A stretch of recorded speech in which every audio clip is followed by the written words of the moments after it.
Hey guys, Kyla Prince here. I am a drag queen trapped in a cis woman's body, a performing woman who is performing woman. And I read an article this week that I kind of need to talk to you guys about because I don't want anyone suffering under the delusion that this article should be taken at face value. So, yesterday, I saw somebody post an article from the Huffington Post on Facebook, and I literally could not help but click. It was a post entitled, "The Brutal Truth About Those Pyramid Schemes," and it was written by someone who believes that multi-level marketing companies are a positive force for empowering women economically. Let me read you a bit of the article to set the stage and frame what I'm about to say. Well, the article says, "Here's the short and simple truth that I have found not only from research and personal experience, but simply living it. This actually works. These so-called schemes are actually creating opportunities for millions to begin their own businesses from home. We're living in an economy that it takes two incomes to make ends meet. We're living in a country that is battling to have paid family leave for all its families. We're living in a time that people are becoming sick and tired of being sick and tired. Sick and tired of living paycheck to paycheck, or maybe not even able to stay above afloat some months." And again, I'm quoting, so please excuse the grammar and mechanics here. "Sick and tired of working long, tireless hours away from home, but there's no choice. You must do what is necessary to pay the bills and put food on the table. Sick and tired of paying the astronomical cost for someone else to raise your children while you're answering to someone else. A lot of these posts you're seeing of these small businesses being advertised are mothers, and this should really come as no surprise to anyone. Mothers have met their breaking points head on and are taking leaps of faith to become entrepreneurs, capital E, becoming their own boss of something that is giving them some freedoms, and you know what? It's working." End quote. So, to this author, the brutal truth about MLM is that it is necessary, that the women who are using it as a way to build their own businesses aren't trying to prey on their unsuspecting friends, family members, and strangers in their Uber, but they're just trying to make their ends meet. And what I don't think the writer realizes is this is exactly the problem with MLM. Or rather, MLM is a symptom of a bigger problem, which the author touches on in that brief piece that I mentioned, but then doesn't see as solvable by anything but an investment in a company that manipulates you emotionally and financially. The problem, the real problem, is that women still aren't being empowered financially. The problem is that sexism in the workplace is 100% real. I've experienced it myself. The problem is that women are forced to lean in when they want to start families because they feel pressure to succeed, or they're priced out of participating in the economy because they're not getting equal pay for equal work, or they aren't even being given the opportunity to do equal work. The problem is that office jobs that keep you from considering family planning or force you to pay a nanny to raise your children when you're sending that very important email at pickup or drop-off or bedtime.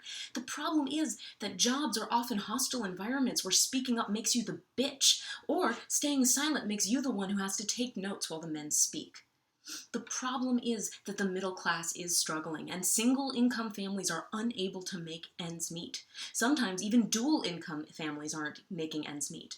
Millennials are finding it impossible to get meaningful work. God, I hate that stereotype, but still. And Gen Xers and Boomers are being aged out by this upstart talent, right? The problem is that a good job is literally hard to find, because even if you do find one with a decent salary, you'll be on call when you're on vacation, answering your emails instead of spending time with your family so the boss sees that you take your career seriously. The problem is that our economy and the current culture of work are broken, and the real brutal truth about MLM is that MLM is not the answer, and yet, right now, it's the best answer that many women ever get. MLM is part of the broken system. So many of us talk about how it preys upon people's insecurities about weight and appearance and health, right? I've talked about this before, but very few people actually talk about its economic and financial predation. It is the economic and financial predation that actually reinforces and encourages the emotional shame-based predation on women's bodies. So let me explain. MLM is sold on two principles. One, self-betterment, right?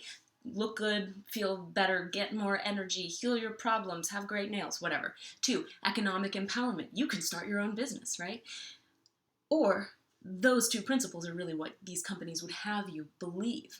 Most people learn about and then purchase a multi-level marketing product because it will somehow make you better, right? I'm not so much concerned with the companies that sell like leggings and nail polish as I am the companies that sell oil as medication, cleanses as nutrition, and punishing exercise regimens as obligatory fitness.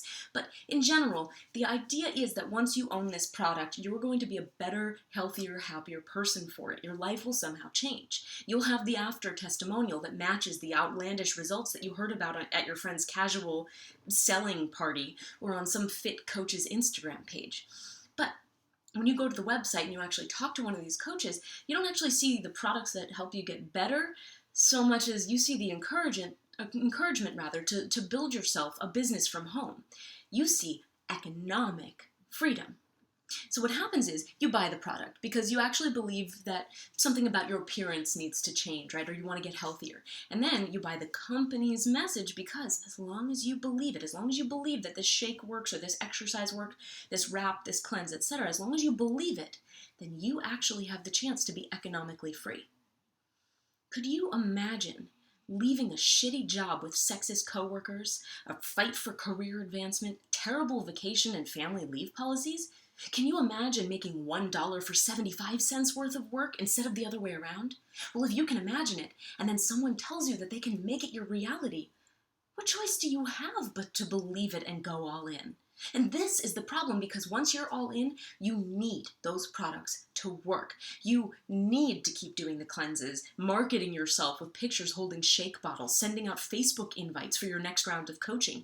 You need to stay thin so you can be a role model and make sales. You need to believe that meal replacement powders are nutritious and questionable body wraps are somehow magical weight loss devices. You need to believe that every one of your friends and family members and former coworkers could be self-bettered and empowered if only they believed too.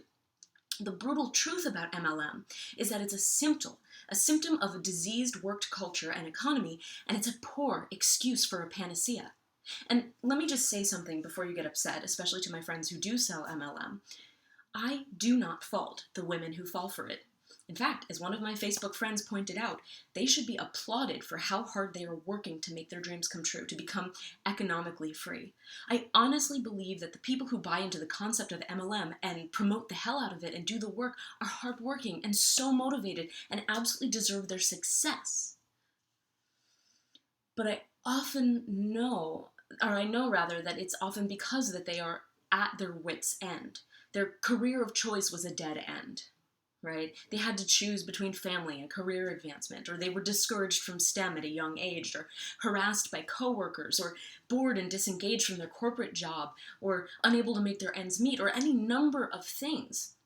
Of course, they were seduced by the idea that selling weight loss and extreme exercise and questionable cures would be the answer. Of course, anything but this. And their belief in these programs and products is absolutely necessary in order for them to make money.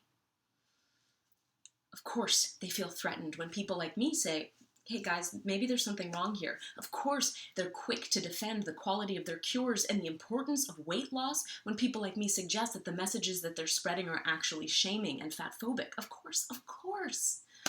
But that doesn't make it true.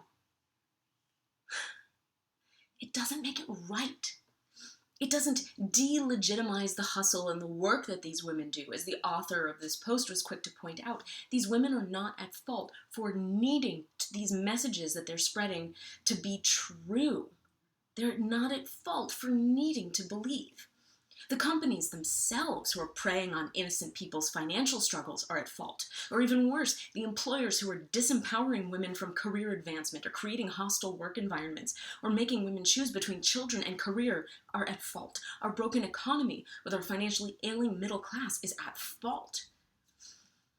MLM is not the answer. It is a band-aid on a gaping wound, and it's infected with body shame, fat phobia, naturalistic fallacies, and predatory marketing tactics. Something has to change so that hardworking women who are building their dream businesses don't have to also buy shakes and obsess about thinness and body shame themselves and their friends in order to make money. And that, my friends, is the real brutal truth about MLM. If you like me, if you hate me, if you have something to say, find me over at performingwoman.com. I'd love to continue this conversation.